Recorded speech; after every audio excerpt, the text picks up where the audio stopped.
have a feeling that this is slowly becoming into a Sonic channel. And it's not. It's not. It's not. Right?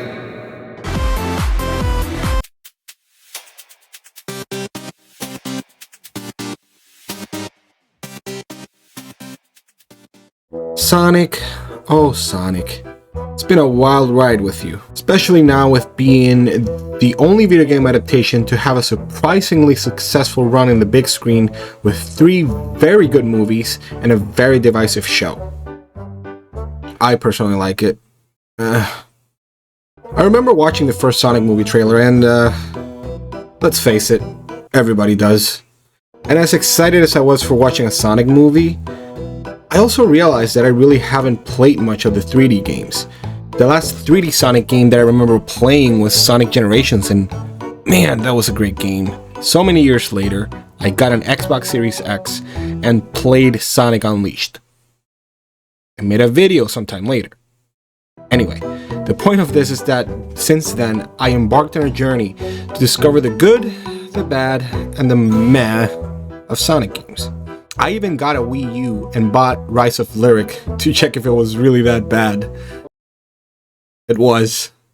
No, I'm not gonna make a video about it. And finally, the whole reason I'm making this video, I got Sonic Lost World.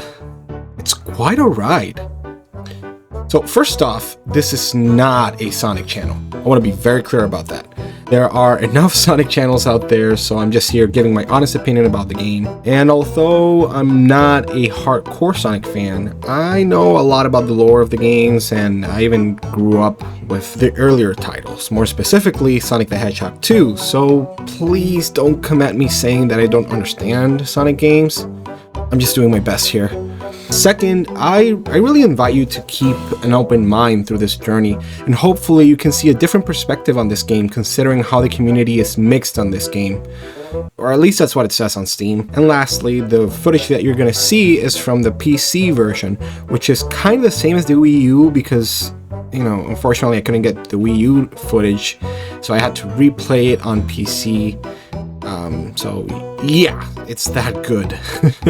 So if you want to find out why I purchased this game twice, then keep watching. It might surprise you. Or it won't, it's up to you. With that being said, let's continue to the video.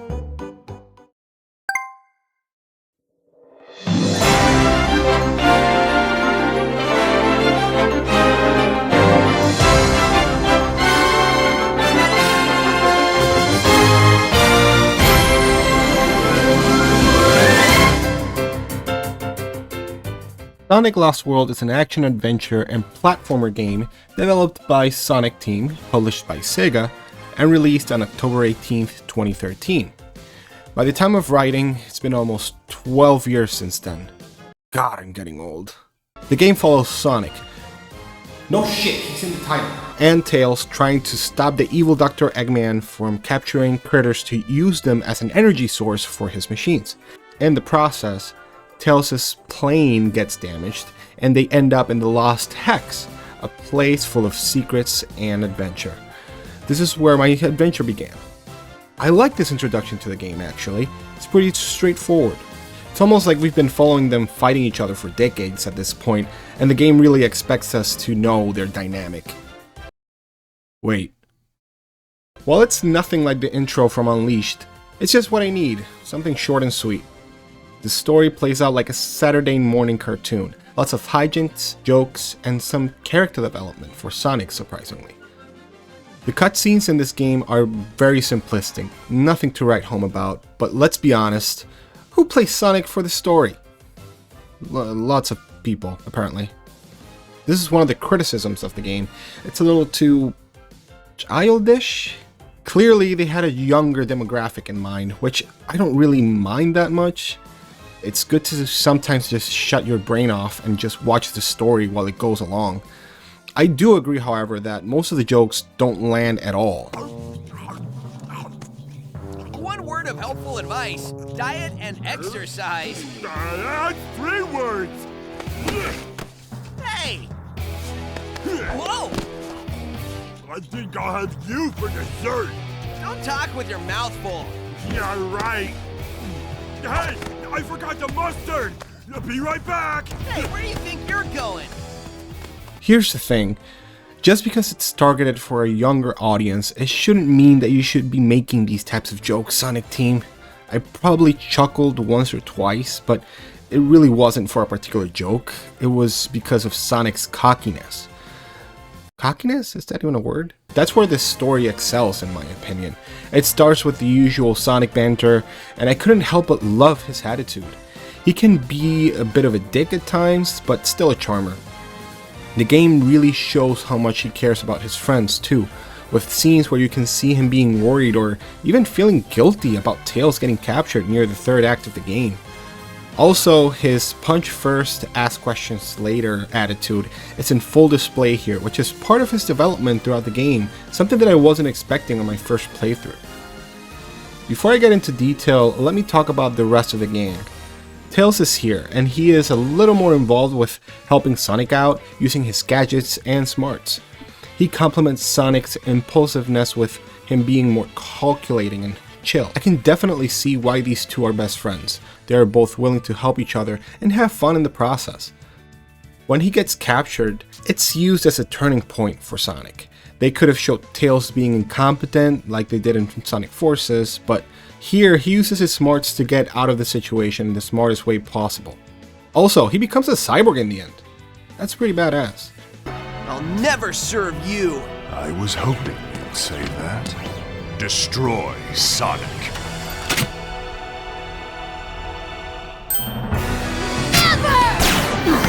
What? Good to have you back, Tails. I'll take it from here. Dr. Ivo Robotnik, Dr. Eggman, or Baldy McNosehair, however you want to call him. He's here. I personally love a mad scientist type villain, and he doesn't disappoint. His evil laugh, his mustache, his minions, Orbot and Cubot, he's got it all. They really didn't do much with him in this game except being your typical... Wait, he teams up with Sonic? He sacrifices himself to save him too? Wait, this is not my Dr. Egg... Oh, he's the final boss. Wait, he faked his own death? What? All jokes aside, Eggman's plan is as basic as it is, but it raises the stakes as the story goes along. Like, he starts capturing critters and then he's taking the energy source of the whole world, effectively killing it and everything in it. This game shows how much of a threat he can be. Yeah, so much for a kid's game. Oh yeah, that's the stuff. What? Baby, baby. What the fuck? I'm feeling stronger by the second. And this time, he's not alone. He has some companions this time around. The Zeddy, called the Deadly Six. These characters are really nothing too memorable in my opinion. There's Zavok, who is the leader of the gang. Master Zeke, who is the founder and former leader.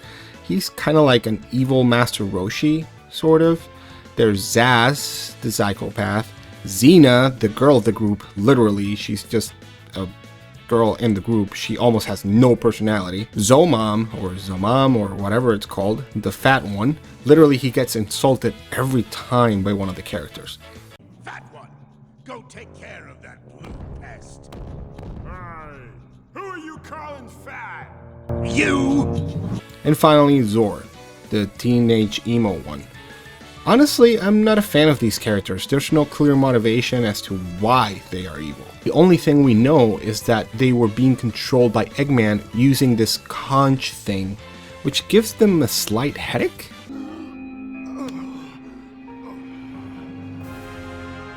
Next time, bring better animals. Like I said, they're really nothing special, and the boss fights with them are pretty standard. I'll talk about them later. And if it wasn't for Eggman, really, the Deadly Six wouldn't be as deadly as the name implies.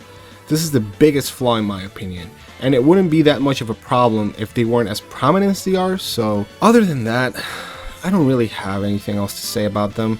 There are other characters too, but they serve more like salad dressing more than anything else. There's Amy and Knuckles, but they're just here to tell Sonic to hurry up, pretty much. And I also mentioned Orbot and Cubot, and as much as I like them in the Sonic Boom TV show, they are literally useless in this game.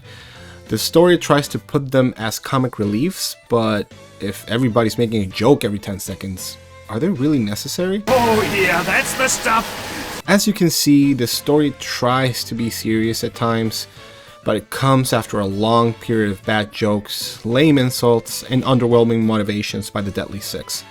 Overall, this story is tolerable for me. The cutscenes are not very long and they don't overstay their welcome.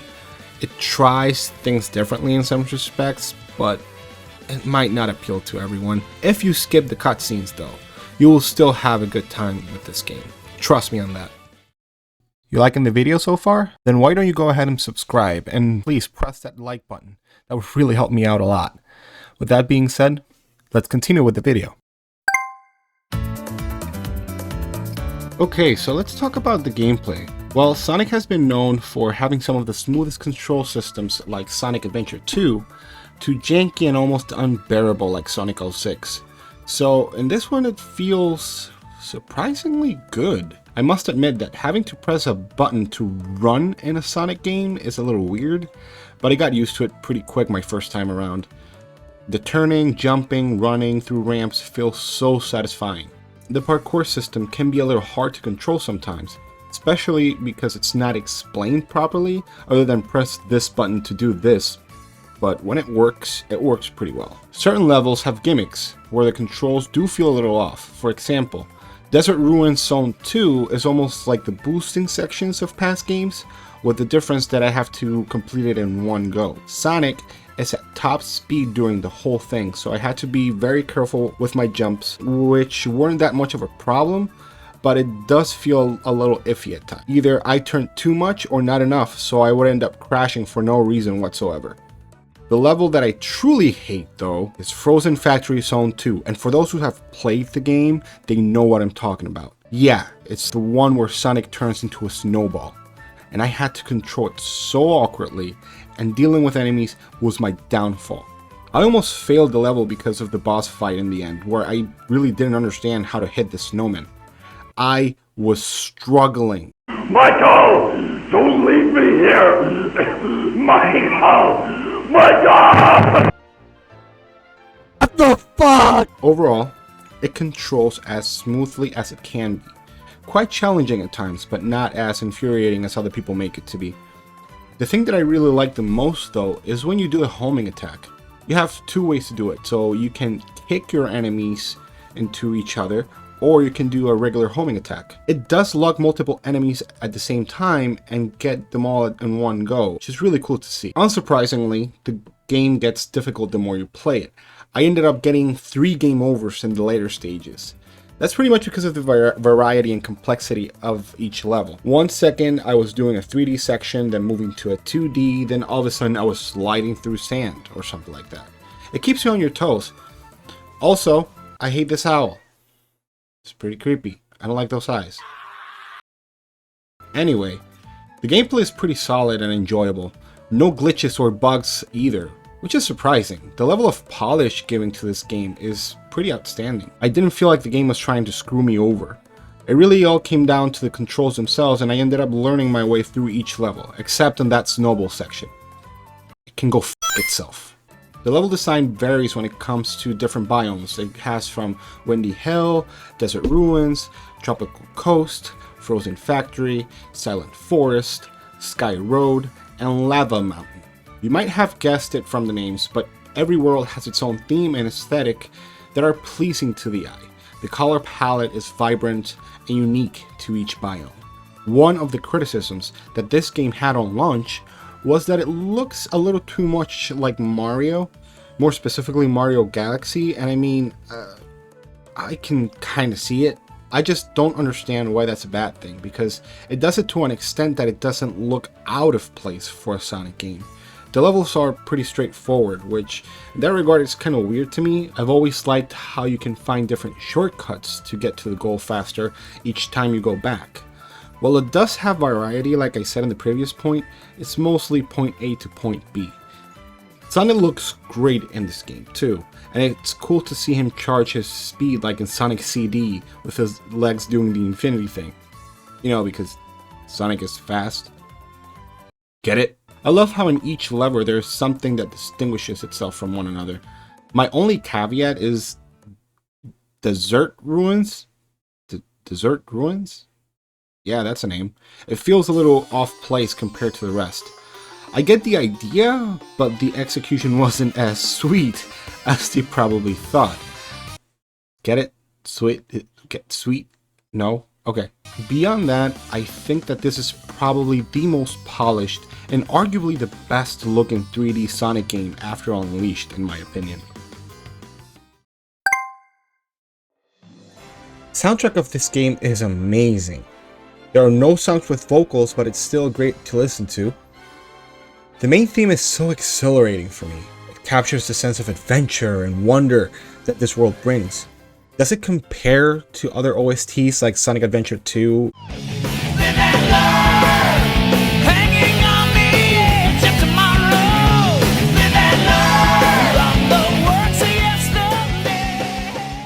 Or even Sonic Frontiers? I'm here, reaching far across these new frontiers. With my life, No, but it's still a good OST that you should listen to when you get a chance. Some of these songs gave me some Sonic Unleashed vibes. If I had to choose my favorite music from a level, it must be Windy Hill Zone 1.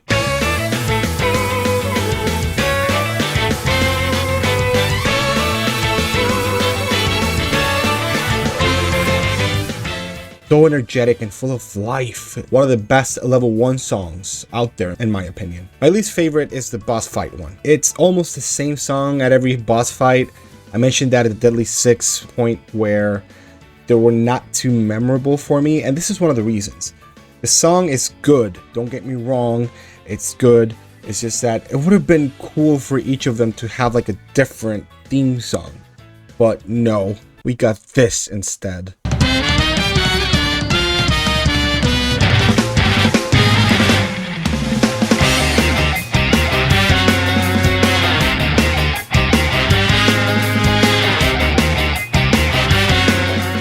Like I said, it's not bad, but it's not threatening enough compared to what came before or even later with games like Forces having the Infinite song.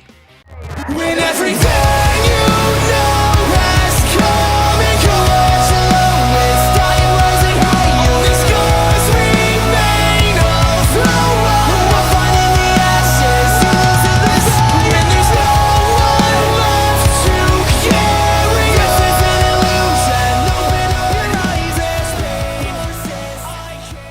And Frontiers having some of the best metalcore used for bosses like Break Through It All, Find Your Flame, and the now iconic Undefeatable. It's time to face your fears when your time has come and gone.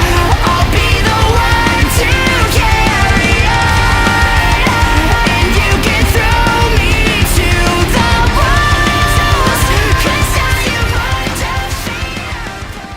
But here's my counter argument.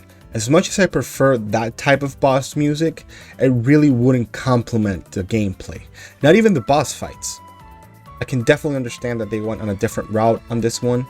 Still, by its own merit, the music is so chill and energetic that makes the game stand on its own. With everything being said, where do I stand with this game? I like it. A lot. No, really. I get why Sonic fans don't like this one. I mean, it tries to be something that it's not.